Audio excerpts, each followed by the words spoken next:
نحمده ونصلي على رسوله الكريم أما بعد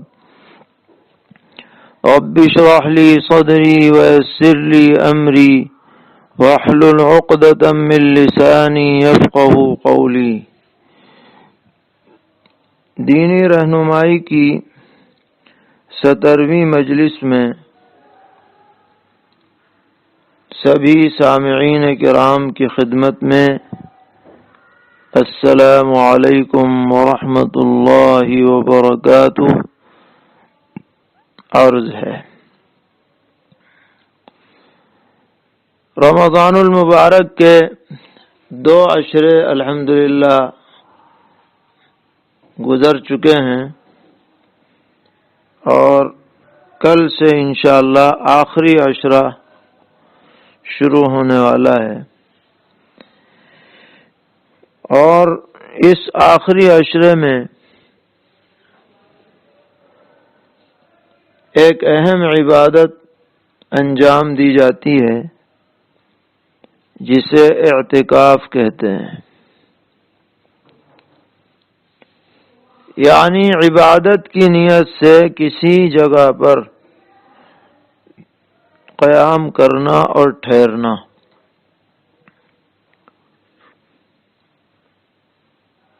اس میں مردوں کے لیے ایسی مسجد جہاں 5 وقتہ نماز ہوتی ہو،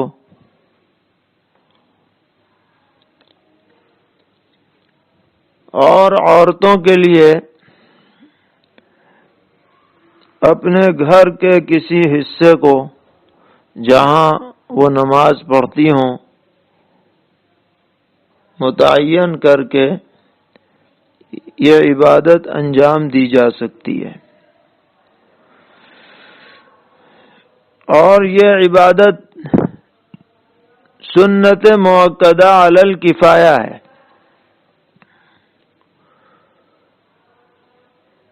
اس لیے کہ جناب رسول اللہ صلی اللہ تعالی علیہ وسلم نے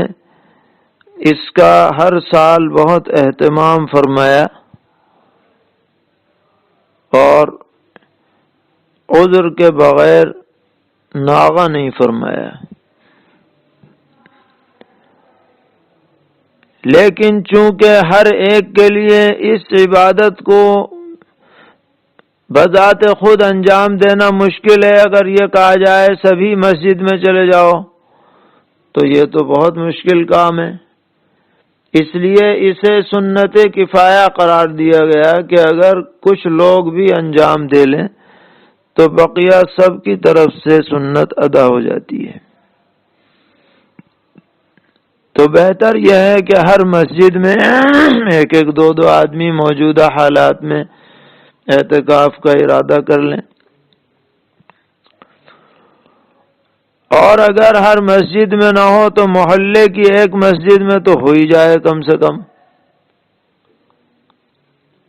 اور اگر چھوٹی آبادی ہو تو پوری آبادی میں بھی ایک جگہ ہو جائے گا تو سنت انشاءاللہ ادا ہو جائے گی۔ اور ہماری خواتین وہ گھر میں اگر کوئی چھوٹا کمرہ ہے تو اس کو اپنے لیے معتکف بنا سکتی ہیں، بڑا کمرہ ہے تو اس کے کسی حصے کو اپنے لیے خاص کر لیں۔ یکسوئی کے لیے پردہ بھی ڈال لیں تو اچھا ہے، اگرچہ پردہ ڈالنا اعتکاف کے لیے نہ مسجد میں ضروری ہے نہ گھر میں ضروری ہے، بس گھر میں جگہ کی تعیین ہو جانی چاہیے۔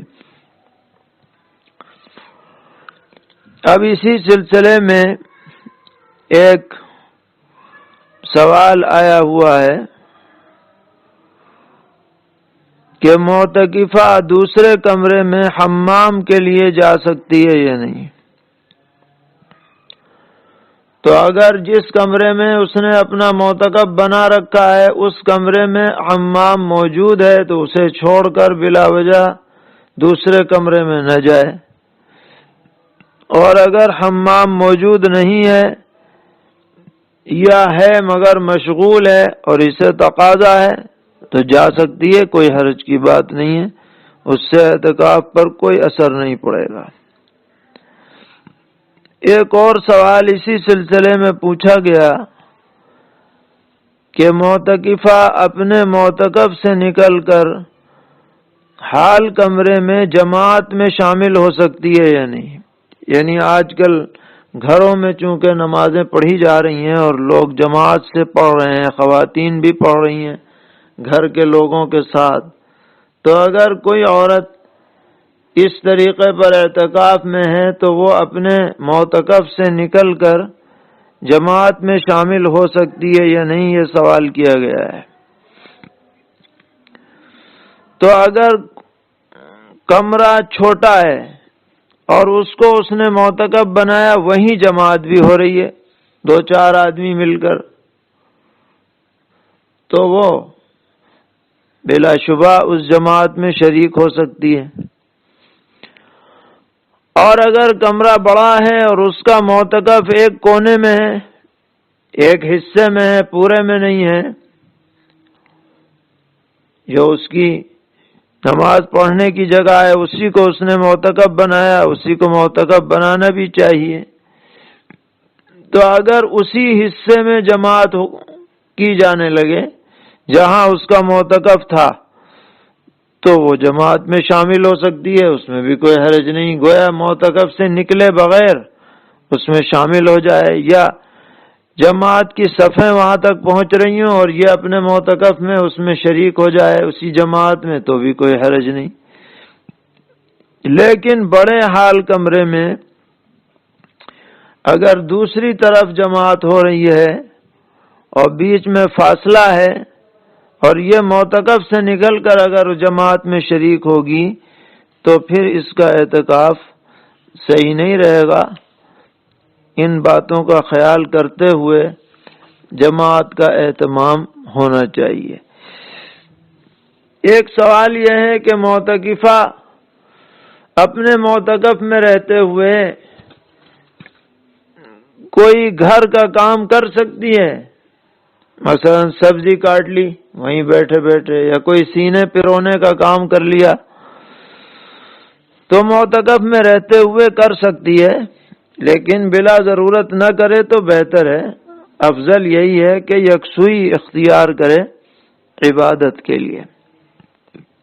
ایک سوال یہ ہے کہ لوگ کہتے ہیں کہ جو اعتکاف میں عورت بیٹھے وہ کسی سے بات چیت نہ کرے، بالکل چپ رہے، تو جواب یہ ہے کہ چپ رہنا اعتکاف کے احکام میں شامل نہیں ہے۔ بقدر ضرورت، برائے ضرورت آدمی بول سکتا ہے، مرد ہو یا عورت، البتہ بلا وجہ باتیں نہ بگاڑے، مجلسیں نہ جمائے، یہ نہیں کہ کوئی آ گیا تو باتیں کرتے چلے جا رہے ہیں۔ کوشش کریں کہ ہماری زبان بھی زیادہ سے زیادہ ذکر اذکار میں، تلاوت میں مشغول ہے۔ ایک سوال یہ کیا جاتا ہے کہ معتکف حالت اعتکاف میں موبائل پر ضروری بات چیت کر سکتا ہے یا نہیں؟ تو جواب یہ ہے کہ بات چیت ضرورتاً موبائل پر کرنے میں بھی کوئی حرج نہیں ہے، اس سے اعتکاف میں فساد نہیں آتا ہے۔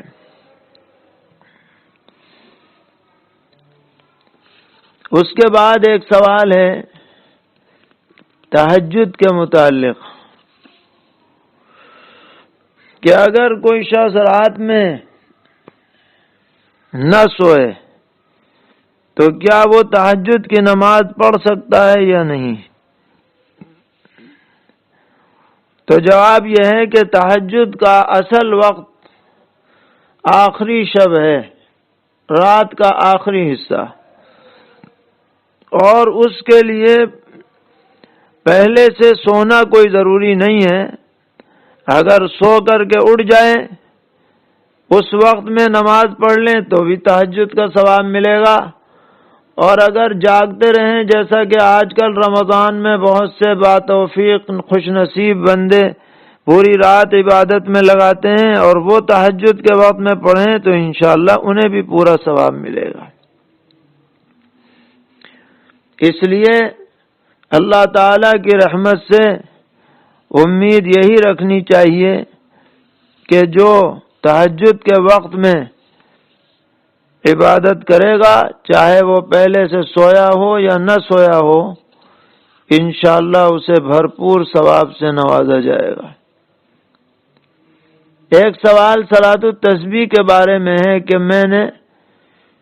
پہلی رکعت میں 15 مرتبہ تیسرا کلمہ جو سورہ فاتحہ سے پہلے پڑھا جاتا ہے وہ پڑھنا بھول گیا،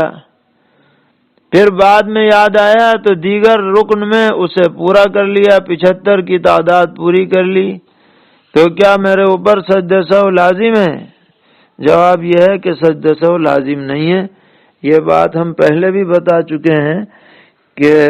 تسبیحات میں آگے پیچھے ہو جائے یا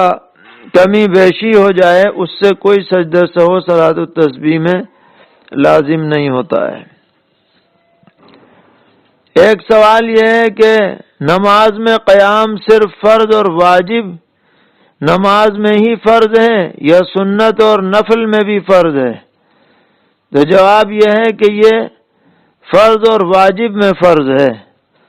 اور سنت اور نفل میں یہ ہے کہ اگر کھڑے ہو کے پڑھو گے تو کامل ثواب ملے گا، بیٹھ کے پڑھو گے نماز پھر بھی ہو جائے گی مگر ثواب آدھا ملے گا۔ اس لیے بلا عذر بیٹھ کر نہیں پڑھنا چاہیے، خاص طور پر جو سنن مؤکدہ ہیں ان کو تو آدمی اہتمام سے کھڑے ہو کر ہی پڑھے تاکہ ثواب پورا اسے حاصل ہو۔ ایک سوال یہ کیا گیا کہ امام کے پیچھے ہم سے کوئی غلطی ہو گئی تو اس کی تلافی کی کیا شکل ہوگی؟ کیا ہم پر سجدہ سہو لازم ہوگا؟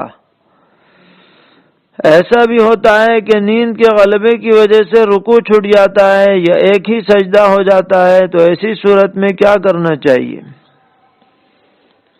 تو یہاں دو باتیں ہیں اس سوال میں۔ ایک تو یہ کہ غلطی ہو گئی، غلطی کا مطلب یہ ہے کہ واجب ترک ہو گیا، مثلا التحیات نہیں پڑھی، تو اس طرح کی غلطی کی وجہ سے مقتدی پر کچھ بھی واجب نہیں ہوتا، کوئی سجدہ سہو وغیرہ نہیں ہے، نماز اس کی صحیح ہو جاتی ہے، بس اس کی جو کمی رہ گئی اس پر توبہ استغفار کر لے، آئندہ ایسا نہ کرے۔ دوسری صورت جو بتلائی گئی اس سوال میں کہ نیند کی وجہ سے رکوع ہی نہیں کیا یا 2 کے بجائے 1 سجدے کیے، تو جب نیند سے بیدار ہوگا تو امام کے سلام پھیرنے سے پہلے اگر ممکن ہو تو یہ اپنا چھوٹا ہوا رکن ادا کر لے۔ یہ لاحق کے درجے میں، اس کو اصطلاح میں لاحق کہا جاتا ہے، تو یہ جو بھی اس کا رکن چھوٹا ہے وہ اپنا پورا کر لے،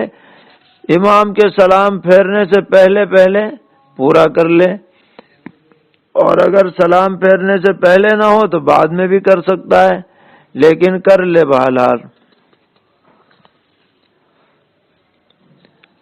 ایک سوال یہ ہے کہ سحری میں جو دعا پڑھی جاتی ہے کیا صحیح حدیث سے ثابت ہے؟ یہ سوال بہت کیا جاتا ہے اور اس میں غلط فہمی ہوئی ہے، اور یہ پتہ نہیں کہاں سے بات چل پڑی کہ دعائے سحری کے نام سے ایک عربی کی عبارت لکھ دی گئی، بِصَوْمِ غَدٍ نَوَيْتُ مِنْ شَهْرِ رَمَضَانَ، حالانکہ یہ کوئی دعا نہیں ہے، یہ تو جو نیت کرنی ہے روزے کی اس کو عربی زبان میں ادا کر دیا گیا ہے کہ کل کے روزے کی، میں رمضان کے کل کے روزے کی میں نیت کرتا ہوں۔ اس کو لوگوں نے سمجھ لیا کہ یہ دعا ہے، یہ نہ کسی حدیث سے ثابت ہے نہ کسی امام سے ثابت ہے، یہ صرف نیت کے الفاظ عام لوگوں کو بتلانے کے لیے کسی نے عربی میں لکھ دیے اور وہ چل پڑے، اس لیے اس دعا کے پڑھنے کی کوئی شرعی حیثیت نہیں ہے، اور زبان سے نیت کرنا بھی کوئی ضروری نہیں ہے روزے کے لیے۔ فقہا لکھتے ہیں کہ جو روزے کی نیت سے سحری کھا لے بس اس کا روزہ خود بخود ہو جاتا ہے، الگ سے نیت کی یا کوئی عبارت پڑھنے کی عربی یا اردو میں کوئی ضرورت نہیں ہے۔ ایک سوال یہ کیا گیا کہ میں چاشت کی نماز پڑھ رہا تھا لیکن بجائے چاشت نکلنے کے اوابین زبان سے نکل گیا، تو میری چاشت کی نماز ہوئی یا نہیں ہوئی؟ بالکل آپ کی چاشت کی نماز صحیح ہو گئی ہے، اوابین کہنے سے کوئی چاشت بدل نہیں جاتی ہے۔ اور نفل نماز کے اندر تعیین کوئی شرط نہیں ہے کہ میں کون سی نماز پڑھ رہا ہوں، بلکہ آپ نفل کی نیت سے جو بھی نماز جس وقت پڑھ لیں گے وہ اسی وقت کی خود بخود ہو جائے گی۔ اشراق کے وقت پڑھ لیں گے کہ میں نفل پڑھ رہا ہوں، وہ اشراق کی ہو جائے گی۔ چاشت کے وقت پڑھیں گے نفل پڑھ رہا ہوں، وہ خود بخود چاشت کی ہو جائے گی۔ اس لیے پریشان ہونے کی ضرورت نہیں ہے، آپ کی چاشت کی نماز درست ہو گئی۔ ایک سوال یہ ہے کہ جنازے کی نماز کے بعد کیا فاتحہ دینا ضروری ہے؟ جنازے کی پوری نماز یہ میت کے لیے دعا ہے، اس کو اگرچہ نماز کہا جاتا ہے لیکن حقیقت میں یہ دعا ہے۔ اور دعا میں 3 چیزیں ہوتی ہیں، ایک اللہ کی حمد و ثنا، دوسرے پیغمبر علیہ السلام پر درود شریف، اور تیسرے جو آپ دعا کرنا چاہتے ہیں وہ۔ تو آپ دیکھیے پہلی تکبیر کے بعد ثنا ہے، دوسری تکبیر کے بعد درود شریف ہے، اور تیسری تکبیر کے بعد میت کے لیے دعا ہے، اللہم اغفر لحینا و میتنا الی آخری۔ تو دعا تو آپ کر ہی رہے تھے، اب جب سلام پھر گیا دعا مکمل ہو گئی تو اب یہ نئی دعا کہاں سے آ گئی؟ یہ کہیں سے ثابت نہیں ہے کہ دعا پہ دعا کرو۔ تو نماز جنازہ تو خود دعا ہے اور یہ تکمیل ہو گئی دعا کی، تو اب الگ سے فاتحہ کا کیا سوال ہے؟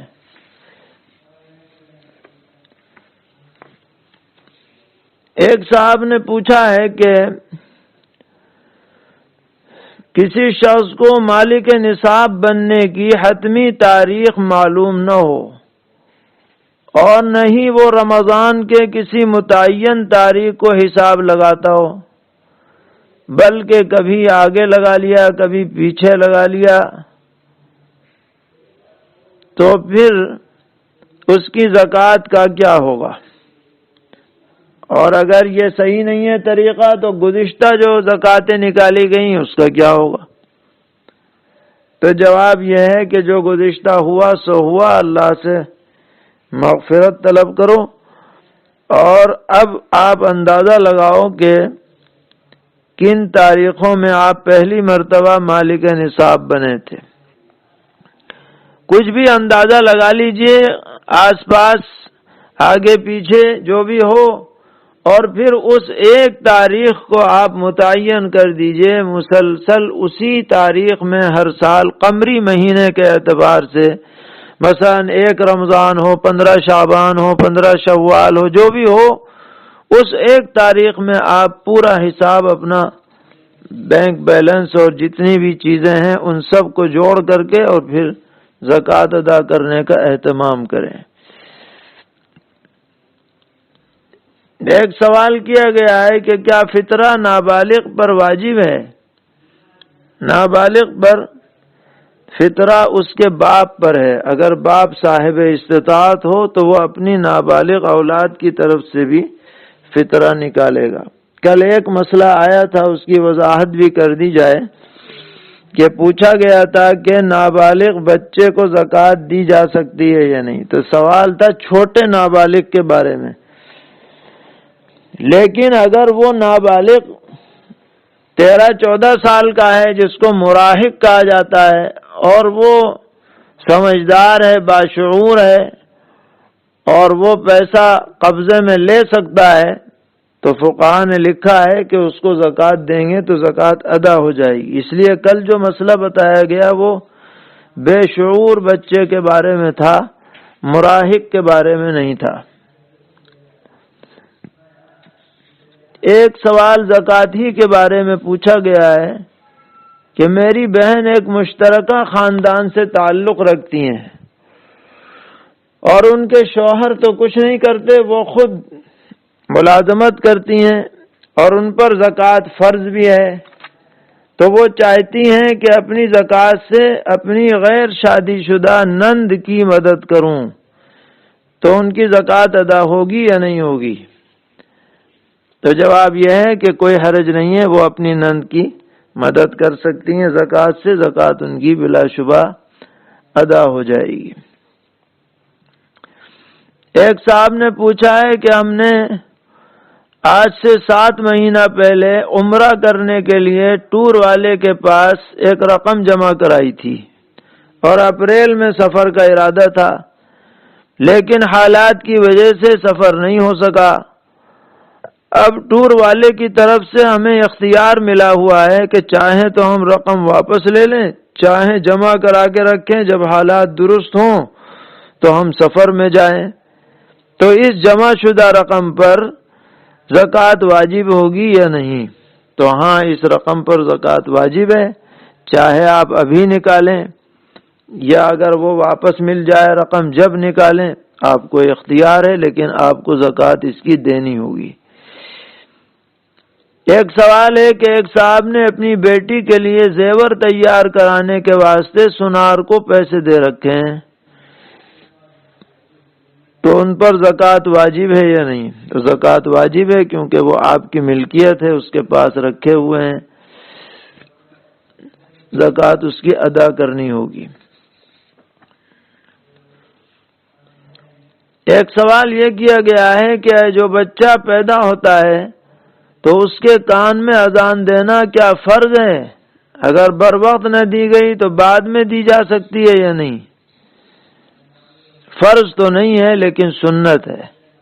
سیدنا حضرت حسن رضی اللہ تعالی عنہ کے کان میں پیغمبر علیہ السلام نے اذان دی ہے، اس لیے بچوں کو اس سعادت سے محروم نہیں ہونا چاہیے، اور جو بھی بر وقت وہاں موجود ہو وہ اذان دے دے، یہ نہیں کہ مولوی صاحب آئیں گے وہی اذان دیں گے۔ حتیٰ کہ فقہاء نے یہاں تک لکھا ہے کہ اگر کوئی عورت اذان دے دے بچے کے کان میں تو وہ بھی درست ہے، اس کی بھی گنجائش ہے۔ ایک سوال ہے کہ ایک شخص نے قسم کھائی کہ میں نے تمہارا موبائل نہیں چرایا،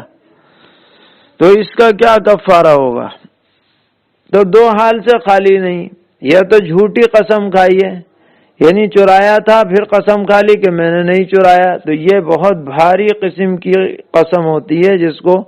یمین غموس کہتے ہیں، اتنا بڑا گناہ ہے کہ اس کا کوئی کفارہ ہی نہیں ہے، بس توبہ استغفار کرو، رو دھو کے اللہ سے معافی چاہو۔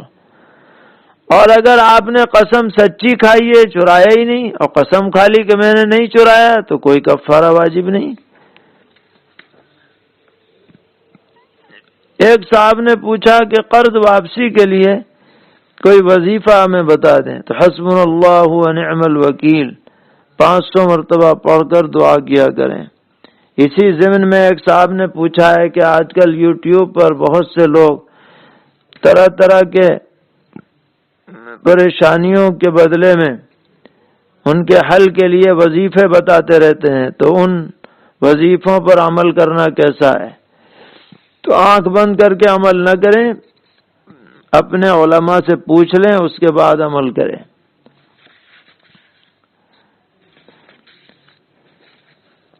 کیونکہ یہ کچھ پتہ نہیں کہ بتلانے والا کون ہے اور کیا بتا رہا ہے۔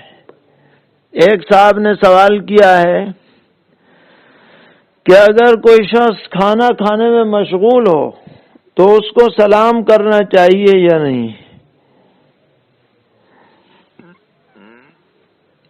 تو اس کا جواب یہ ہے